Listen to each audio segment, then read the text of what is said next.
Welcome to part two. Yeah, you were saying, Julian.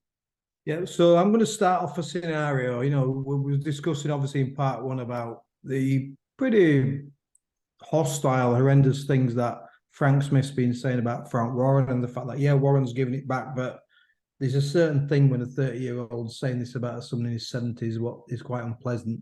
So Frank Warren's been around a little bit, as you know. So I'm going to give you a scenario now, all right? There's a service station somewhere just off the M25. Frank Smith goes into the restroom, goes into the toilets. Okay. No one else there.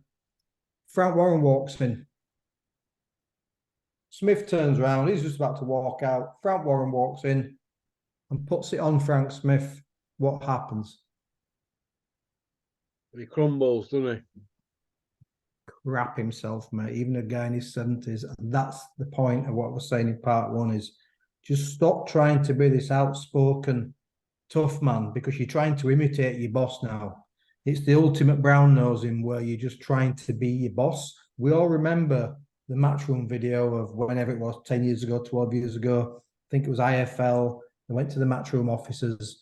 And there was quite nice guy, quite nicely spoken guy, quite quirky, called Frank Smith, working there, doing whatever he was doing at the time.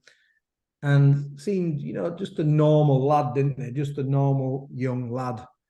And what have you become? Why are you trying to become this big kind of, what do you call him, roadman killer? You're trying to become this big noise. You're trying to become your boss. Be yourself, Frank. Be an original version of yourself. You're clearly a very clever guy. You're the CEO of Matchroom Boxing at 30 years old. So you clearly are clever, right? You clearly do work hard. No one's disputing those things, but be yourself. Stop trying to impress Eddie by laughing at his jokes, by trying to sound like him, and by fighting his battles for him, because Eddie can look after himself. Well, I remember the IBF convention and they were on Boardwalk. I think I've told this story before. And this is after Jamie McDonnell had left Dennis and gone to Matchroom. Oh, yeah.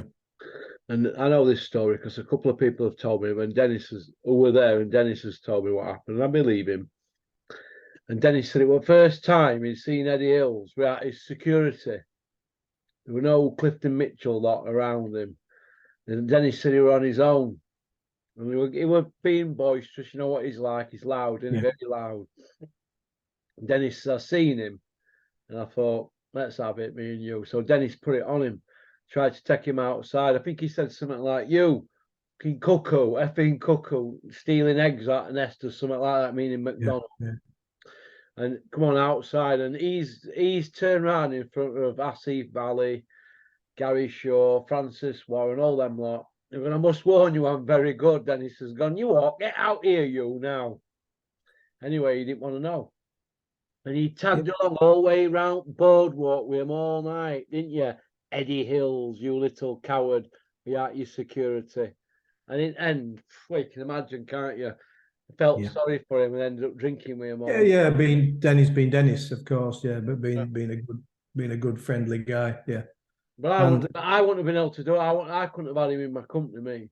No. There's just something about it, isn't there? It's that, it sounds like we're picking apart the personality and the character, because maybe we are, but people can do that with me and that's fine. But it's just, something, and this is the truth, that we've always gone in at them a little bit. I know you have, but I'll say what I think's wrong and what I think's right. But it always goes back to this. I know this is one of your points, but it's so important as this for me. I did a video with you when the Ben Eubank fight was first mentioned. Yeah. Let's say it was last June or whatever, right? Last June, July. And when it was first announced and that Eubank was going to do 157, even before we knew anything about the failed tests. Yeah. I did a video with you and I couldn't get over that. I couldn't get over the danger levels of a guy who hadn't been 157 since he was 17 years old in Eubank Jr. The fact that they were draining a guy down like that, putting a restriction on the rehydration clause, effectively endangering a man's life. And I'm sorry, that's not strong. right? That's not strong. That's endangering a man's life. And Eubank Jr. signed off on it as well. Callie Sowland signed off on it. I'm not putting this firmly on Frank Smith and Eddie Hearn, but these guys, effectively, the guys who were supposed to, according to Frank Smith recently when he was slagging off Frank Warren, we should all work together for the safety of boxing. Oh, that's what he was saying the other day, Frank Smith. We should all work together for the safety of boxing, the safety of fighters. This is the same man who was going to sign off on a 157-pound weight drained. We also saw the photograph of Eubank Jr. when he actually made that weight, by the way, didn't we? And it was shocking, wasn't it? It was a shocking weight What loss. was rehydration on that? Was it £3? It wasn't a lot. I don't know if they divulged that information, but we saw what happened against Liam Smith against Eubank Jr. Whatever we think about Eubank Jr., the fact that he got drained down to that, it took something out of his durability. Now, this is why I am going hard on the Smiths and the Eddie Hearns on here, because when you're happy to be like a co-part, to be involved in endangering a man's life, and any coach, will tell you, any professional coach, and Callum as well. Callum as well, all of them, right? When you're signing off, well, Eubank Senior didn't want to be involved in it. When you're signing off on that, and then you're talking about the safety of boxing, the safety of fighters, but you are signing off on that to drag a man down to a weight he hasn't been for 15, 16 years, when he's grown, he's developed, he's boxed at 168. I can't ever get over that. So I can't help but take that personally. And I can't help but think that the very people who are in a premier position in boxing care nothing of fighters' safety. And we always say about boxing, don't we? It's all about the boxers. It's all about the fighters and the fighters' safety. And I can never get past that. So as you know, Russell, then last July when we did this video, and I was trying to explain to people, I mean this in a nice way, I was trying to explain to people in the video who hadn't worked with professional fighters as close as I had and other coaches had, what that would do to his muscular, to his frame, to his system, to his organs shriveling up, everything. When I tried to explain that, the fact that we're signing off on that fight, I thought was absolutely obscene. And I know we're going to talk about Lewis Resto and Billy Joe Collins shortly. When they were going to do something so obscene, but yeah, they then found out there'd been 2 failed tests for a potential masking agent, and then they were still going to sign off on that fight. They went on Piers Morgan selling it, didn't they, over at ITV Good Morning programme, didn't they? Yeah, Good Morning programme. I can't get over it, and I can't get past it. So I've said to you before, I can no longer respect those guys. I always respected the job Eddie Hearn did, turning British boxing around. And overall, I always thought Eddie Hearn was really good for boxing. I genuinely did. But they were going to sign off on that fight. And Callie and Eubank Jr. was going to fight as well. But fighters will always fight. They were going to sign off on that. And we saw that photograph of Eubank, and then they knew that Conor Benn even had potentially loaded gloves. Even if they believed he was innocent, there was still the potential that something had got into his system that would enhance his performance. And they signed off on it. And these are strong words, but this is an absolute scumbag move. And I can't ever get past that. So I can't ever respect them ever again. Never. Well, my argument is this. Right, Eubank were obviously a super middle, wasn't he? Yeah. Right. Now, a welterweight, on average, rehydrates 10 to 13 pounds, yeah, on average. Do you agree with that, Julian? Yeah, generally depends on some fighters put on 7 to 8, some fighters put on as much as 21, but you're right, on average, about 13 pounds, yeah. Right, so a welterweight's getting in the ring at 160, right? I weigh 154 this morning, right, when I get up. You say always do it in the morning, not after you run. So after my run, I'm usually 152. I get up every morning 154. I have done now for 5 weeks, as you know. You've seen screenshots and a lot of it. Yeah. Right. So if I was a welterweight, I won't be able to. My rehydration at 154 probably makes me a light welter, doesn't it? Yeah. I think I could do that if I starved myself for a week. So I'm rehydrated. I'm like a light welter. Chris Eubank if he's 157 and they're letting him put £3 on, only £3, he's technically a welterweight then, isn't he, in that ring? If he's getting technically he's technically welterweight. Yep. Yeah, but he's been fighting at super middle and getting in at 177. So he's technically, Eubank's £30 less than what he's naturally happy at, innit? Do we agree on that? Yeah, I've never heard anything as dangerous in my life. Right. So Eubank's going to be would have been fighting a lot less than what he would normally be healthy at. Say if he's getting in at 157, and what's he normally getting in at 177? So it's £20, isn't it? It's £20 difference. £20 rehydrated, £20. So, and they took advantage of that. And Conor Benn would have been coming up in weight, wouldn't he? So Conor Benn might have been 167. He might have been 167, 168. Conor Benn in the ring. He'd have been a very powerful force, would Conor Benn in that ring. Right.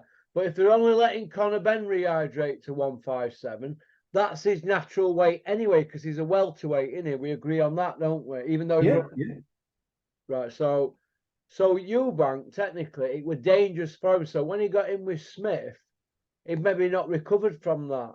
Do you think? Well, I'll give you two examples in history where we've seen fighters. I know one of them's quite relevant to age, but Ray Leonard, as we know, Ray Leonard he was ex-welterweight, but he came back. He fought Marvin Hagler, and he weighed in at 11 stone 5. And then he fought Donny Lalonde, and he weighed in at about 11 stone 11, 11 stone 12. So as you get older, you get heavier. So it made sense for Ray Leonard to move up in weight. But then what happened then was Ray Leonard obviously fought Roberto Duran. I believe it was welterweight, and Thomas Hearns. It might have been 168. I think Leonard might have fought. He drew with Hearns, but got beaten it. Yeah, he drew with Hearns. They both passed the best, but ultimately Leonard was 168. It was a super middleweight, and then he fought Duran third time, stinking fight, same thing. Where am I going with this? Ray Leonard then boiled right back down to 11 stone to fight Terry Norris. Or Terry Norris. To fight Terry Norris for Norris's light middleweight title. Leonard hadn't been 11 stone on the scales since he fought, I think his last light welterweight fight was Ayub Kaluli in 1981. He beat Kaluli before he beat Tommy Hearns. So maybe very, very early 1981, Ray Leonard weighed 11 stone. And then all of a sudden, like 10 years later, 11, 12 years later, you're having to boil down to that same weight. Well, we saw that Terry Norris was a good fighter. Ray Leonard was shot. But what accelerated Ray Leonard's decline was dragging his body back down to that 11 stone, what it hadn't been for a long time. And we all know what happened with Roy Jones. He moved up to beat John Ruiz, and he did the same thing. You're boiling muscle mass down. You're losing lean muscle. He went back down to 12 stone 7 against Tarver. He won a lucky decision. Then he was flattened by Tarver and Johnson. So Ray Leonard lost everything at 34 years old by boiling back down. Roy Jones Jr. did exactly the same thing. And you know, there's a theme. You get older, it becomes harder to boil down, and the risk becomes more risky as you get older by dropping in weight. You go up in weight, you don't go down. And that's what's happened to Leonard and Roy Jones Jr., two of the greatest fighters of all time. It really cost them by dropping down to a weight they hadn't been at for a long time. And that's exactly what we were asking Chris Eubank to do, but not to get to a weight that he used to box at competitively at 160 pounds, to actually get to 157, a weight that Eubank Jr. hadn't been since he was a schoolboy. That's what we were asking Eubank Jr. to do. And then go in the ring against a guy who's got 2 failed tests for a masking agent for potentially bigger, more scary things. That is as dangerous a move as I can remember in boxing. It's Do you think this is why Tony Bellew was getting that much stick regarding it? Because he was doing all them tweets and group hugs and phone calls with Conor Benn and all this. And we know Tony's opinion on drug cheats. He wants some stoning in village in stocks and all that, doesn't he? And that. Do you think that's why he's got so much stick about it? Because he's went silent on it. I've always liked Tony Bellew. You know that. Can't respect that point of view whatsoever. And I did see something the other day that said, I don't know who said it, Tony Bellew really shouldn't be allowed to commentate or be a pundit when his friends are boxing. And I absolutely believe that. There's no way in this earth that Tony Bellew can ever be neutral when it comes to a matchroom fighter. So stay silent, stay quiet. Yeah, yeah. Well, getting back to Spotty Frank, now he's going on. He said Frank Warren's a small old promoter, amongst other insults, some really vile insults on. Like I said, they've gone over 24 YouTubers have had access to them, and they're pushing 300 interviews. Well, it's 259, but it'll be 300 by tomorrow as they're coming through. So these 24 people that have had access, not one of them turned around to Spotty Frank or Eddie Hills and said, Frank Warren brought pay-per-view to UK and put Frank Bruno on in 1995 at Wembley, 28 years ago, which were 19 years before Froch Groves. So it's not like, and Frank Warren's got the record for Wembley Stadium. Most people turned up at the show, 94,000. So that there's small all insults as well as his age and get back in cupboard and all that nonsense that they've said. Like I say, it's in bad taste, isn't it?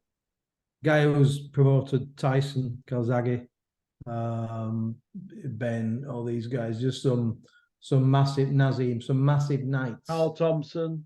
Yeah, and you got a guy who was effectively, like you say, joined Matchroom as a work experience guy, calling him a fossil, insulting him, saying he does small hall shows, etc., etc. And it just shows, doesn't it? But what we know about Frank Warren, whether you like Frank or not, you have to respect him because we know where he came from, don't we? And there were no hand up in life for Frank Warren. He didn't meet somebody at Toff's tea party and get offered a job and get a very big step up the ladder. Frank Warren, like Alan Sugar, like guys like that, like Richard Branson, he had to battle for every single penny he's ever made. So you just got to have a bit of respect for guys like that. Even if you don't like what they're saying, which is what's said in part one, there's a way that you address it. And sometimes you just take it on the chin. But, you know, you've done very well, Frank, but you've had a big step up. And Eddie Hearn himself might have been a very, very famous, wealthy man, even without his father's money and his father's starting life. But he might not have been as well. You know what I'm saying? Yeah. So who do we trust then with all these testing agencies when they're all coming back with these different results? Like the Boom Gardner one, I've seen that she was tested the 12th, the 15th, and then one after, and they're all different ages. Who do we trust? I mean, who do we trust? I mean, it's like taking your car, isn't it, for an MOT, right? And then the garage giving you a big list of this is why it's failed, and these are your advisories. And then you say, well, I'm going to go somewhere else, and then they just pass it. It's a bit similar to that, really, isn't it? Do you think? It's very, very concerning, isn't it? The whole thing's very, very concerning. So we've got UCAD, who didn't pick up on the clomiphene. We've got VADA, who did.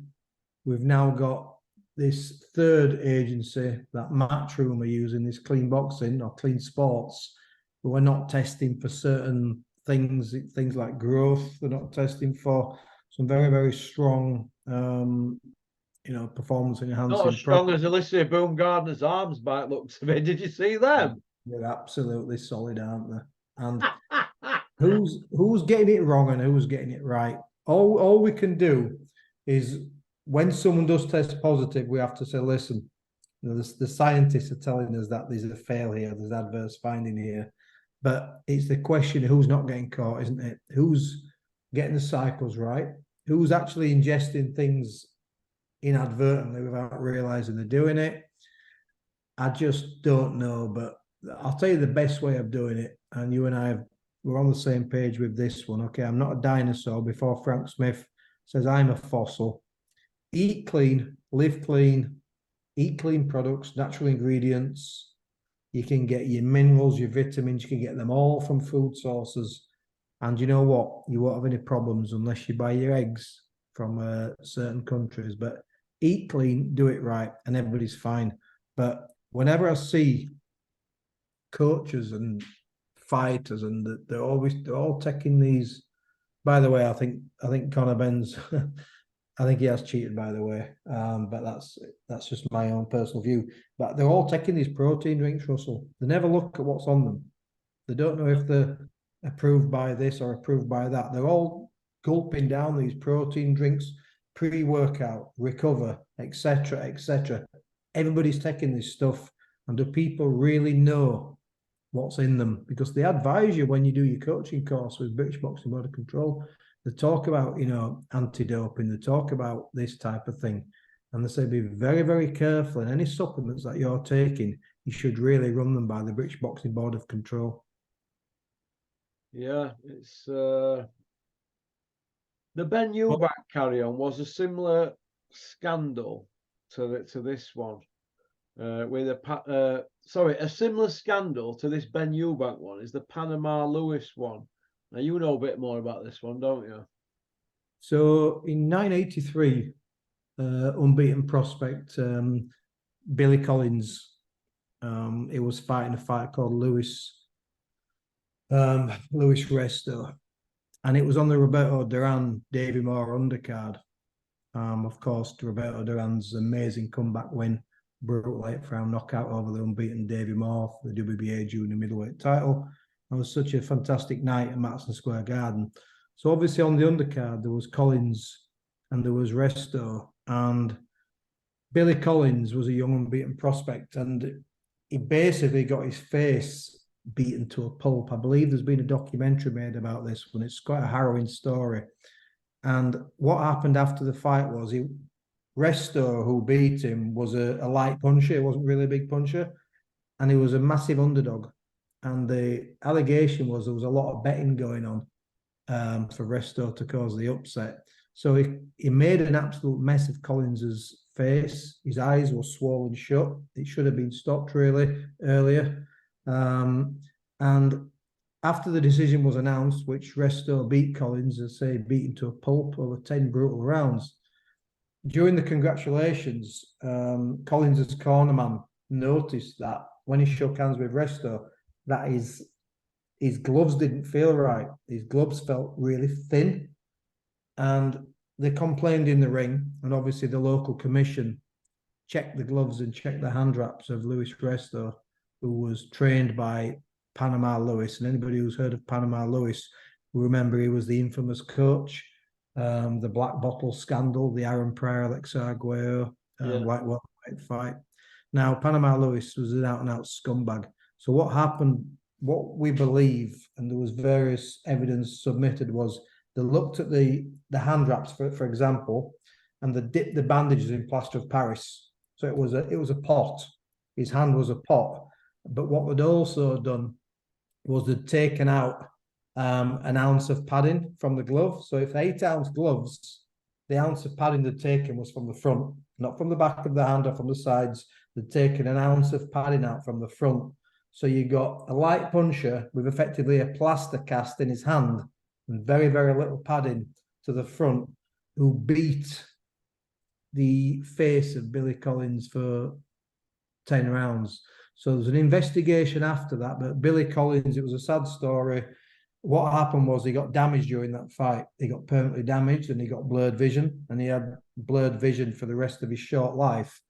And he went on a bout of depression, and eventually his life spiraled out of control. His dreams of becoming a world champion had gone, and he was killed in an automobile accident. There were rumors that it was suicide because he felt he'd got nothing to live for. So Panama Lewis, I believe, got 6 years for manslaughter, because obviously he tampered with the gloves and tampered with the hand wraps, and he couldn't. When he was released, he could never work officially with boxers again, although we know he kind of hung around certain gyms.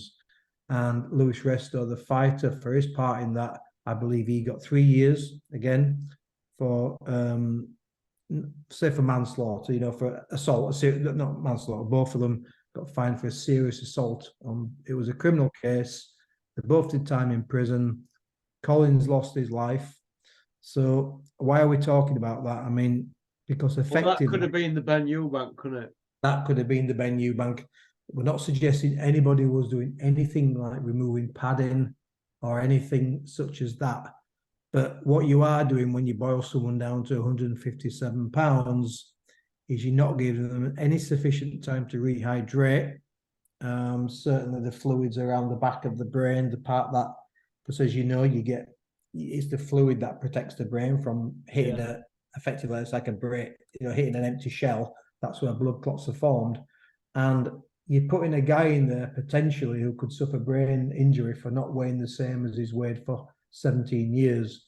And you're putting him in with a guy who had loaded gloves, or potentially, allegedly loaded. When I say loaded gloves, I'm talking about the performance-enhancing drugs being masked. So why are we talking about this? Because what we've said before, had that fight gone ahead, had it not been pulled at the 11th hour, and had something happened to Chris Eubank Jr. that night, and it would have come out subsequently about the findings, and of course add that to the 157 clause and the rehydration clause, would Matchroom, Callie Sauerland, Frank Smith, anybody involved in that fight would and should they face criminal charges? Yes, obviously, isn't it? Yeah. In my opinion, and anybody who says that's a real big allegation, of course it didn't happen, and thankfully it didn't happen, and thankfully the show didn't happen. If you hear Heady, it's because he pulled the show, not the board, and he wasn't allowed to pull the show, etc. Blah blah blah. But what I'm saying is, this could have been, whilst this has been a big scandal, and this has been a real black stain on boxing, I believe, for the last 13, 14 months or so. Last 12 months, whatever. It could have been worse. It could have been so much worse. And this is the crux of it, Russell. This is where I struggle with all of this. I properly struggle with it, because there's been no admission of any wrongdoing about this whole thing. No apology. No, well, actually, with hindsight, I'm glad he's disappeared, hasn't he, Sutherland? Yeah, it's a good name, Sewer, isn't it? And there's just been no admission of wrongdoing, and it's this why I struggle, because it's elitist, matchroom, privileged Essex boy. Well, Frank Smith and Eddie are both from millionaires, aren't they? They're both from privileged upbringings, aren't they? Yeah. So maybe they don't get it. Maybe they're in like a bubble, and I don't think they do, Russell. That's what I'm saying. It's like this shield around them. I don't think they get it. I don't think, by the way. So, for example, I know this is going really deep, and we always do, especially once I get rolling. I can't help it, right? But you and me, right, and everybody else who listens to Porky's Corner, we all have tragedy in our life, don't we? We all have loss. We all have struggle. We're not relentless, are we, like Eddie? But Eddie Hearn and Frank Smith, they will have tragedy in their life. Everybody has tragedy and loss and things that are tough in their life. But the one thing that these guys never have is they don't know what it's like. For example, the car fails the MOT. I've got a run down battered car. It fails the MOT, and I need that car for my job. I'm a driver, right? Or I do this, I do that. I need that car for my job. I'm behind 2 months on the rent, and I'm screwed. I've got no family I can go to. I've got no friends I can go to, and I don't have any credit with the bank.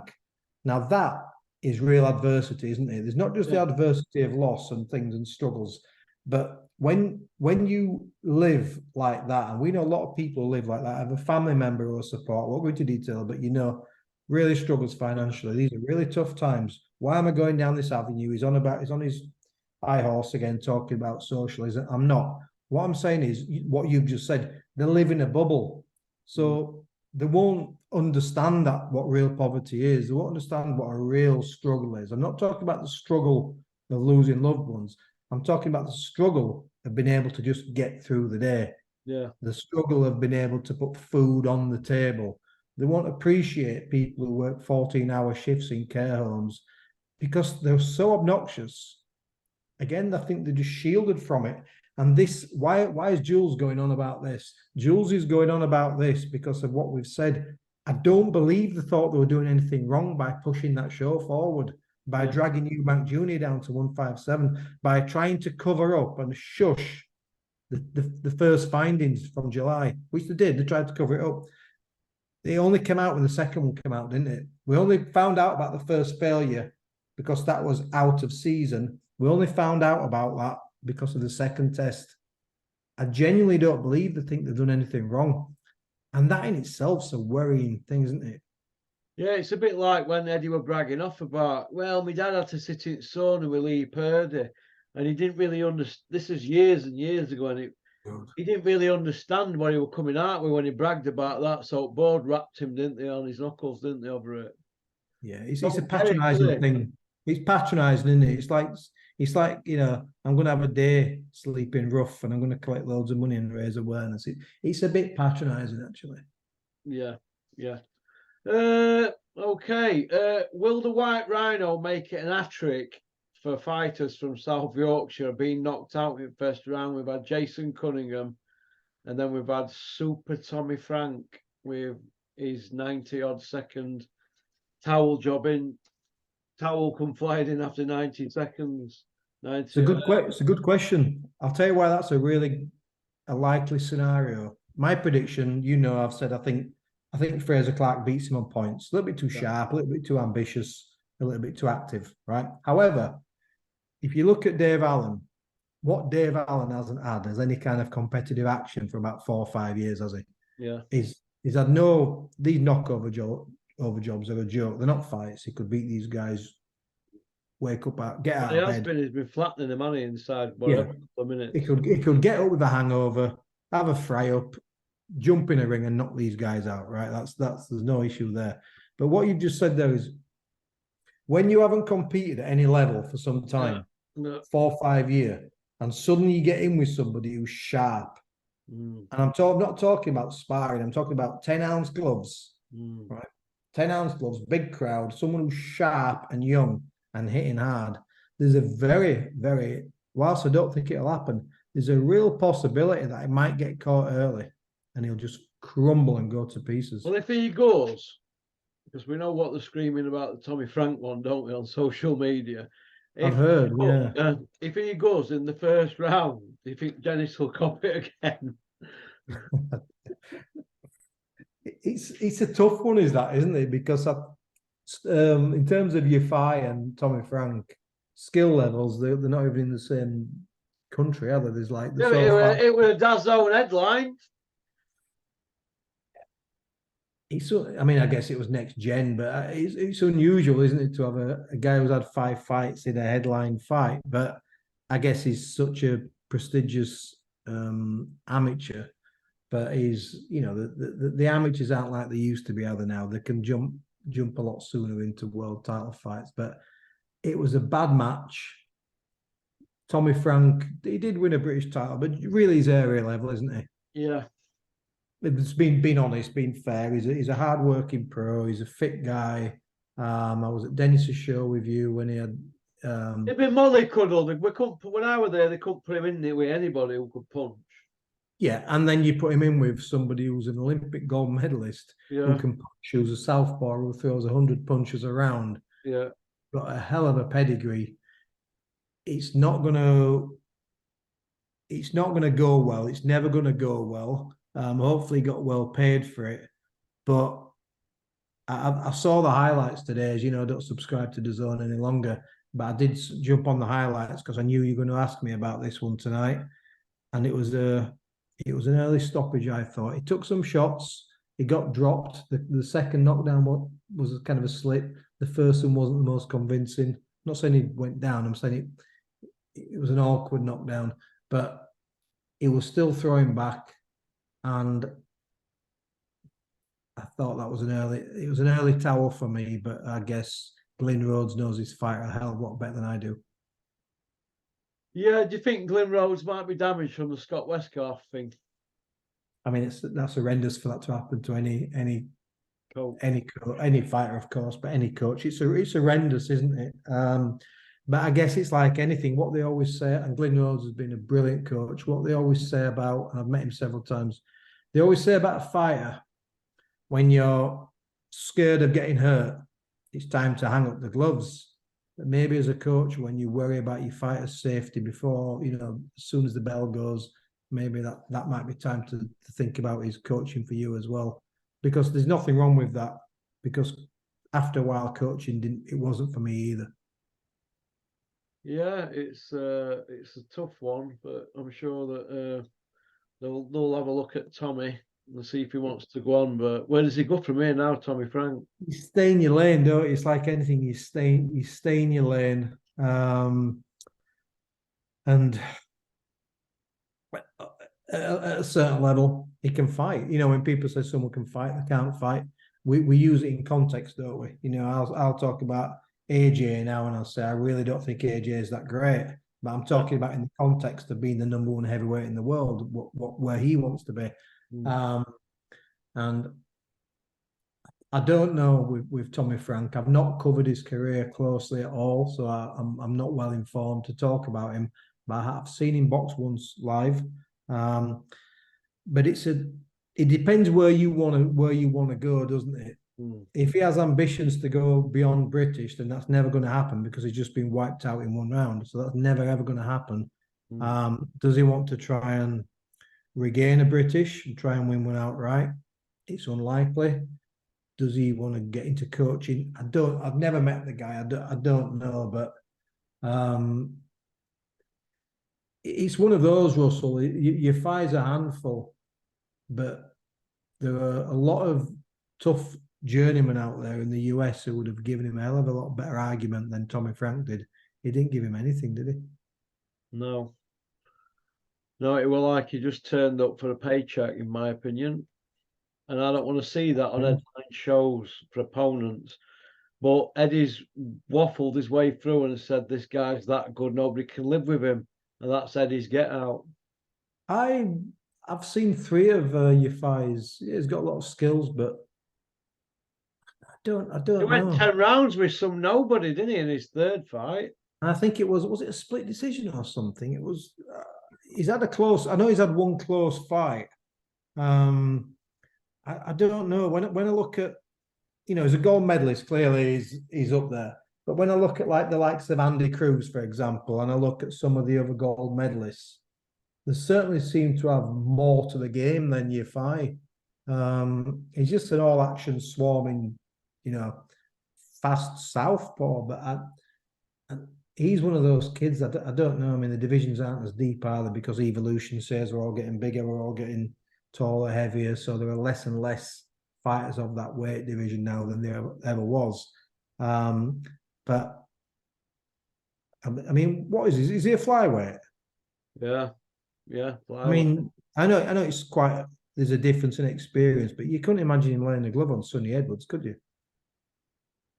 Sonny Edwards, he should have fought him when I was there. And Dennis says, we're going a different route. Stop going on about it. I went, okay, well, what we're boxing for here? British title, you're not interested.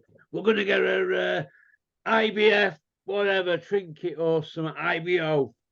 I said, yeah, all right then. That's when I thought, no, he can't be that good. Yeah, Dennis like always used to say, we'll finish off on this one. Dennis, I know you're listening. You always used to say, listen, we'll get that fight made. If they lose, I always bring them back. I brought Clinton back after he lost to Dave Starry. He always throws that one at me. So why didn't they put him in with Sonny and then bring him back?